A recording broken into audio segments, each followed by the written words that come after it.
Hola, buenas tardes. Bienvenidos a un nuevo podcast de SOGU. Soy María José Méndez, oncóloga médica del Hospital Universitario Reina Sofía de Córdoba, y conmigo se encuentra la doctora Pérez Valderrama, oncóloga médica del Hospital Universitario Virgen del Rocío de Sevilla. Hola, Begoña. Hola, María José, ¿qué tal? Acompañándonos en esta edición se encuentra una vez más una experta oncóloga en el tratamiento de los tumores genitourinarios, la doctora Cristina Caballero, del Hospital General Universitario de Valencia. Bienvenida, Cristina, a este podcast.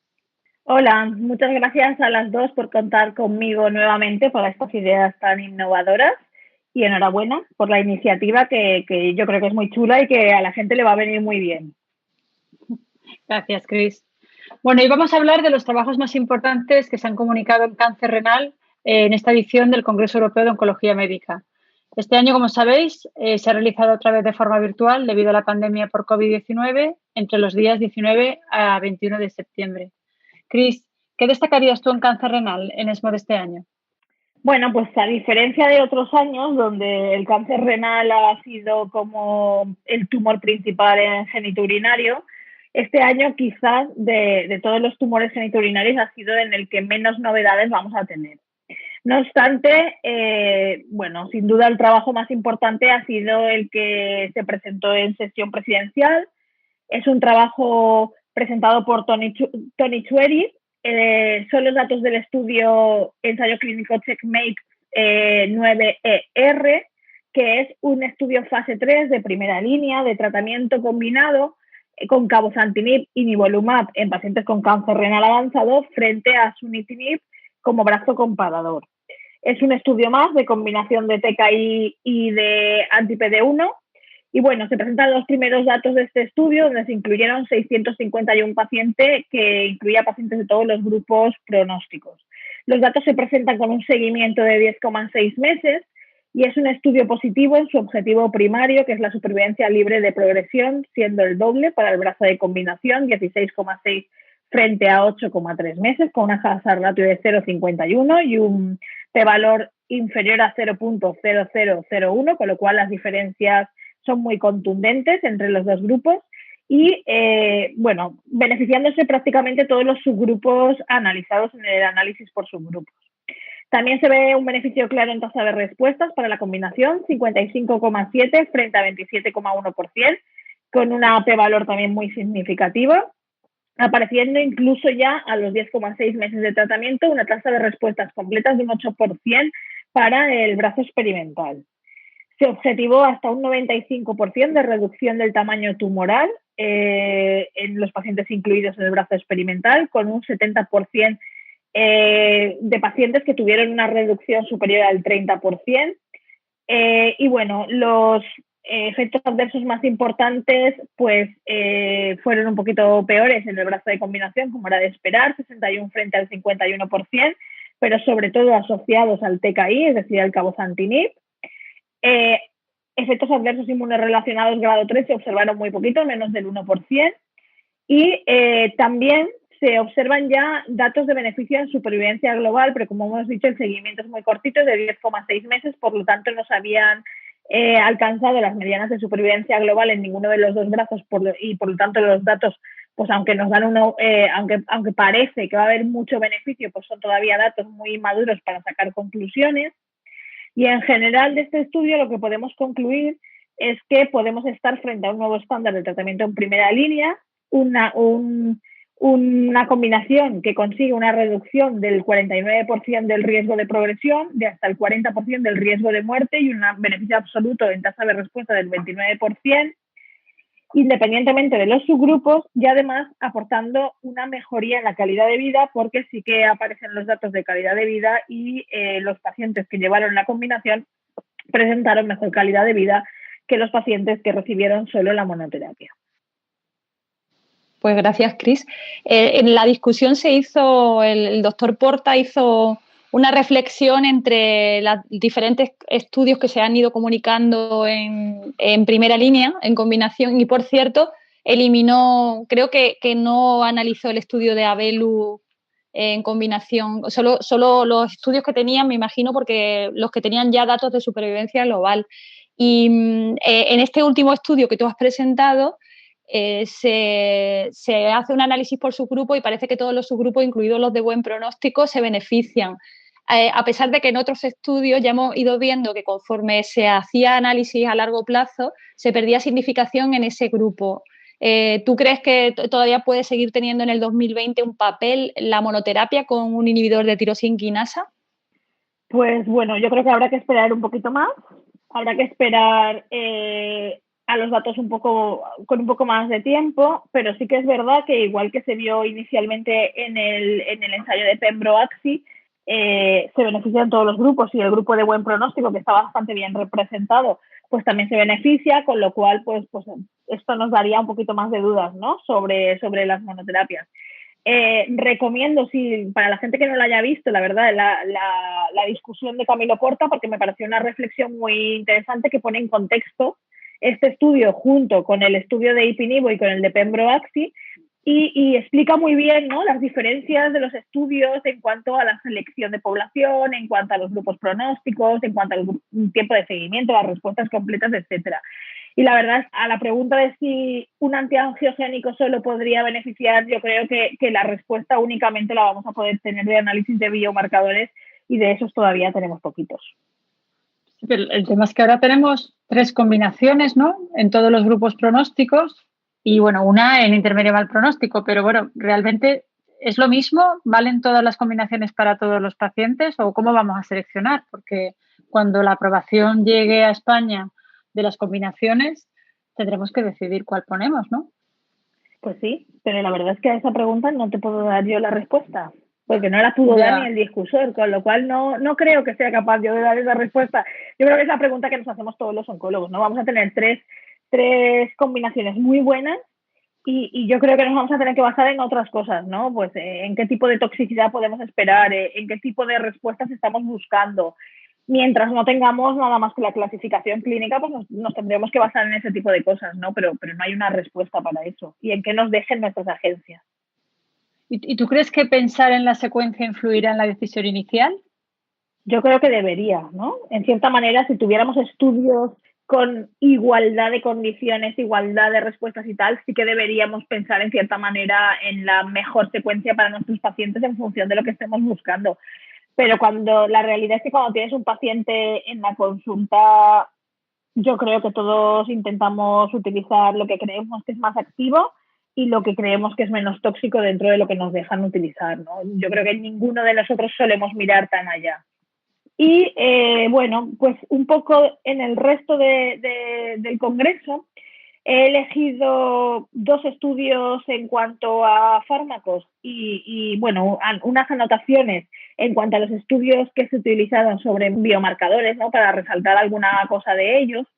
Y en cuanto a fármacos, pues bueno, resaltar el estudio, un ensayo clínico fase 2 que se presentó de un inhibidor oral de HIF-2 alfa, que es el MK-6482, para el tratamiento de la enfermedad de von Hippel-Lindau y del cáncer renal asociada a dicha enfermedad.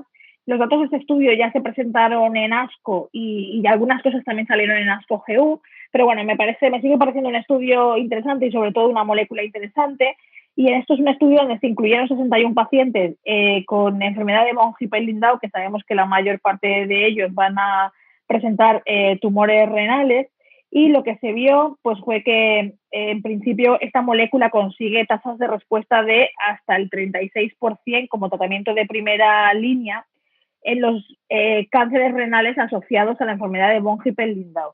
Quizás los datos más interesantes no sean los beneficios que se obtienen en lo que es el tumor renal, sino lo que podemos obtener en el resto de los tumores que se asocian a esta enfermedad, demostrándose una tasa de respuesta de hasta el 64% en cáncer de páncreas, de hasta el 30% en los hemangioblastomas del sistema nervioso central e incluso del 94% en los hemangioblastomas retinianos, ¿no? Que fue un fármaco, sobre todo resaltar que fue un fármaco bien tolerado y que yo creo que es un fármaco prometedor para seguir estudiando en pacientes con la enfermedad de von Hippel-Lindau y probablemente en los pacientes en general con cáncer renal, donde ya hemos visto en otros congresos algunos datos, ¿no? Bueno, resaltarlo porque es un fármaco que sigue ahí en marcha y bueno, dentro de lo que hay, pues yo creo que era una de las cosas más interesantes, ¿no? Luego, pues otro estudio con nuevas combinaciones, pues fue un estudio presentado por el doctor Sumanta Pal, que es el estudio COSMIC 021. Era un estudio fase 1b2 que presentaba 2 cohortes de pacientes que recibían combinación de cabozantinib y atezolizumab. La diferencia entre ambas cohortes fue la dosis de cabozantinib que se utilizó. En la cohorte A fue de 40 miligramos, en la cohorte B fue de 60 miligramos. Y bueno, la primera parte del estudio, bueno, lo que viene a resaltar el estudio es que es una combinación eficaz, con una tasa de respuestas objetivas que están entre el 53 y el 58% en función de si utilizamos cabozantinib de 40 o de 60, con una PFS que está entre 19 y 15 meses en función de la dosis de cabozantinib, pero realmente la dosis de 40 no fue nunca inferior a la dosis de 60, incluso en algunos datos fue incluso mejor. Y lo que se concluye es que ambas dosis fueron bastante bien toleradas y que los efectos adversos fueron muy similares independientemente de la dosis de cabozantinib. A mí lo que me pareció más interesante del estudio es que se hace un análisis de estos resultados en función del estatus basal de PDL1 y de CD8 en el tumor, demostrándose de forma estadísticamente significativa una mayor tasa de respuesta, 82 frente al 39%, para el brazo que llevaba cabozantinib de 40 o 79 versus 40% para el brazo que llevaba cabozantinib de 60, con una P de 0.005 para aquellos pacientes que eran PDL1 positivos frente a los que no lo eran. Y cuando utilizábamos CD8 positivos, los datos de respuesta también eran mucho mejores para el brazo que presentaba linfocitos CD8 positivas en el tumor, de 86 frente al 31% con una P de 0.0003. Con lo cual, pues bueno, yo creo que lo que viene a decirnos, ¿no? Este estudio es que la combinación quizás sea una combinación prometedora, pero que puede ser prometedora en un subgrupo de pacientes que podríamos analizar en función de estos dos parámetros, ¿no? Es un estudio fase 1 que lo que marca es una hipótesis, ¿no? Pero bueno, yo creo que es una hipótesis de trabajo que se queda ahí. Y bueno, esto ha llevado al desarrollo ya de un estudio fase 3, que es el estudio CONTACT 3, que va a comparar la combinación de atezo-cabo frente a cabo como primera línea de tratamiento para estos pacientes y que también se va a hacer un análisis dentro de este estudio de la respuesta en función de PDL1 y de CD8 positivo y bueno, pues yo creo que los datos que pueda aportar el fase 3 pues pueden ser importantes, ¿no? Y finalmente, pues ya resaltar solamente pues, los estudios con biomarcadores. Dentro de ellos, pues voy a resaltar solo 3 que se presentaron como comunicaciones orales y solo voy a resaltar algunos datos de ellos. El primero de ellos fue un estudio francés donde de forma retrospectiva se analizaba la expresión génica de las muestras de aquellos pacientes que fueron incluidos en el ensayo clínico Nivoren, que no sé si recordáis, pero bueno, era el ensayo de Real World Data para nivolumab en segunda línea. Y lo que se hizo fue utilizar la clasificación, clasificar a los pacientes de forma por firmas génicas en función de los resultados o los subgrupos que se analizaron en el INVIGOR 150. Entonces se clasifican a los pacientes en aquellos que tienen una firma T efectora y en aquellos que tienen una firma más angiogénica. Y los resultados de este estudio o las conclusiones de este estudio fueron que aquellos pacientes que presentan una firma angiogénica baja y una firma T efectora alta son aquellos que han presentado mejores tasas de respuesta, mejores supervivencias libres de progresiones y supervivencias libres de progresión mantenidas en el tiempo con nivolumab en segunda línea. Por tanto, pues es un dato más a tener en cuenta y yo creo que, pues yo siempre lo digo y yo creo que es así que deberíamos empezar a plantearnos lo de las firmas génicas a la hora de seleccionar pacientes. En la misma línea, existe otro estudio de diseño un poco complicado, que es el estudio PIO-NKK, que es un estudio prospectivo en el que los pacientes se clasifican en 4 grupos según firmas génicas por transcriptómica, que se llaman CRCC1, CRCC2, CRCC3, CRCC4. Estos grupos, el CRCC1 sería un grupo inmune low, con baja inmunidad, el CCR-CC4 sería un grupo inmuno high, y son grupos de pacientes que parece que de inicio están asociados a una peor supervivencia. Y luego tendríamos los grupos CCR, CC2, que serían los que tienen una firma angiogénica alta, una angio high, y el CCR, CC3, que son los que han llamado normal-like porque no se incluyen en ninguno de los otros tres grupos, ¿no? En función de estos subgrupos, en este estudio lo que se hace es seleccionar a los pacientes para recibir tratamiento con combinación con nivo-IPI frente a nivo solo o con combinación nivo-IPI frente a TKI. Y en conclusión, bueno, lo que ven es que dependiendo del perfil génico de cada uno de los pacientes, es decir, dependiendo del subgrupo de pacientes, del subgrupo molecular al que pertenezca, hay subgrupos que se benefician muchísimo del tratamiento con un anti-PD1 en monoterapia, como sería nivolumab, otros pacientes que necesitan una combinación de un anti-PD1 y un anti-CTLA4, y un subgrupo de pacientes que serían los que se consideran angio-high, que sería el grupo CCR-CC2, que se benefician mucho de un fármaco, de un TKI, frente a una combinación de IPI-nivo, por ejemplo, ¿no? Entonces, bueno, me parece un estudio interesante en cuanto a diseño, aunque es un diseño un poco complicado, que lo que nos arroja es un poco de datos, ¿no? De hipótesis de que deberíamos de empezar a clasificar a los pacientes por firmas génicas para poder contestar a la pregunta de si todos los pacientes necesitan una combinación con anti-PD1 y TKI, si algunos pacientes podrían beneficiarse solo de un TKI en monoterapia y si hay pacientes que podrían llevar tratamiento solo con un anti-PD1 en monoterapia, ¿no?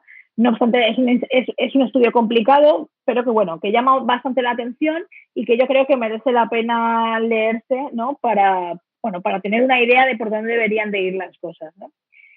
Y ya finalmente, pues me gustaría destacar el estudio de la doctora Zeynep Tenzing, que es un estudio que lo que busca es ver si existe concordancia entre las mutaciones que encontramos en células tumorales circulantes en sangre y las mutaciones que encontramos en muestra de tejido tumoral en pacientes con cáncer renal avanzado.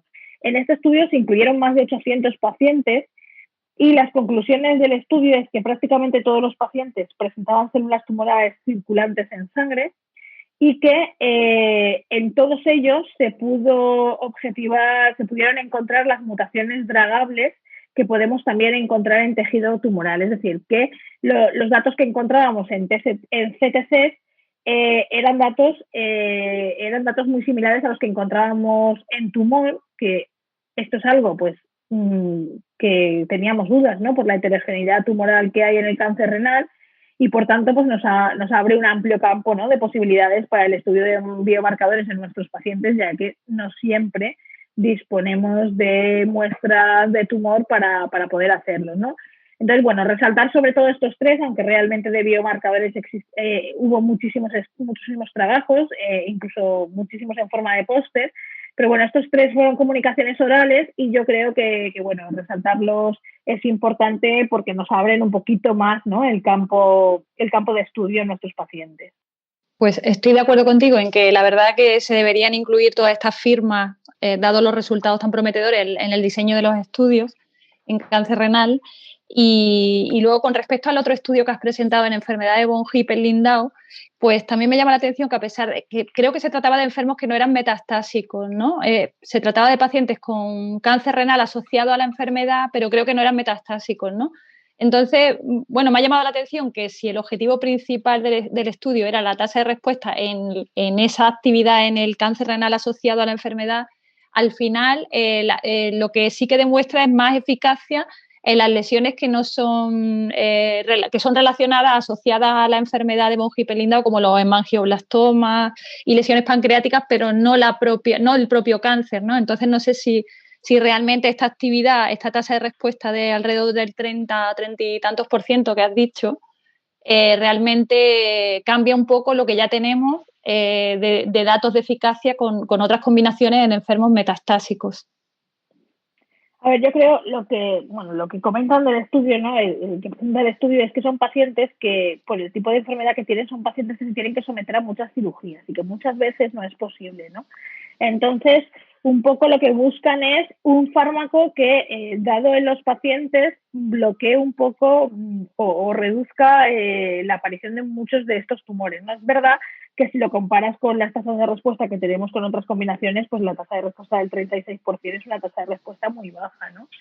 Pero claro, teniendo en cuenta que son pacientes que van a recibir muchos tipos de tratamiento y van a estar muy tratados, pues yo creo que bueno, que podría ser un dato prometedor, ¿no? Pero es verdad que los datos no son especialmente brillantes. Bueno, y muy interesante también los estudios de biomarcadores, aunque son pequeñitos, como dices tú, pero bueno, son como muy prometedores. Es verdad que a mí el tema de biomarcadores en renal, sobre todo con inmuno, me parece que está muy verde, ¿no? Porque es verdad que hay resultados discordantes entre los diferentes estudios con inmuno. Algunos dicen que PDL1 es predictor, otros que no, otros que CD8 positivo que sí, otros que no, con la carga mutacional es un poco igual. Lo que sí parece más claro, sobre todo, es el perfil angiogénico, ¿no? Que sí que es más predictor de respuesta antiangiogénicos, más allá que el perfil con inmunoterapia, ¿no crees? A ver, yo creo que ahora mismo lo que nos sirve sobre todo es para seleccionar los pacientes que se van a beneficiar fundamentalmente de TKI, ¿no? Que es esa duda que tenemos todos, que nos da un poco de miedo, ¿no? Dejarlos. Entonces, probablemente nos sirvan sobre todo para eso. Es verdad que bueno, sí que parece que pueda haber pacientes que se beneficien mucho de la inmuno, pero es verdad que dependiendo del estudio que mires, es que son absolutamente distintos los perfiles. Y en inmunoterapia está más complicada la cosa, porque el estudio COSMIC, por ejemplo, pues combina PDL1 y CD8, pero hemos visto otros estudios que tener PDL1 positivo no beneficia en nada a la tasa de respuesta, ¿no? Entonces yo creo que en la parte de inmuno sí que estamos muy verdes. Y luego, bueno, yo creo que es fundamental lo de la biopsia líquida. O sea, tenemos que empezar ya a diseñar estudios con biopsia líquida porque es importantísimo, ¿no? En los ensayos cada vez se piden más biopsias para predecir respuestas y la biopsia líquida sería fundamental tenerla desarrollada, sin duda alguna, vamos. A mí, de los tres de biomarcadores, el que me ha impactado más es el de la biopsia líquida. Yo estoy de acuerdo contigo. Yo creo que en muchos tumores con biopsia líquida ya se puede predecir una progresión, ¿no? Sobre todo pues, en pulmón, en los pacientes EGFR positivos, en todos estos ya están como muy avanzados y realmente en renal, que no teníamos estas cosas, pues bueno, poder valorar las respuestas o poder predecir un poco qué va a pasar con los pacientes con biopsia líquida, que no deja de ser una muestra de sangre, pues yo creo que es algo prometedor, muy prometedor. Claro, sobre todo porque encima no cambia, porque, por ejemplo, hay muchos estudios en vejiga también que parece que sí que cambia el tumor cuando metastatiza al tumor original, ¿no? Y aquí parece que más o menos se mantiene la misma carga mutacional. Y es importante Así también. es. Muy bien. Bueno, pues muchas gracias, Chris, por tu resumen. Sin más, nos despedimos hasta el siguiente podcast. Muchas gracias a todos.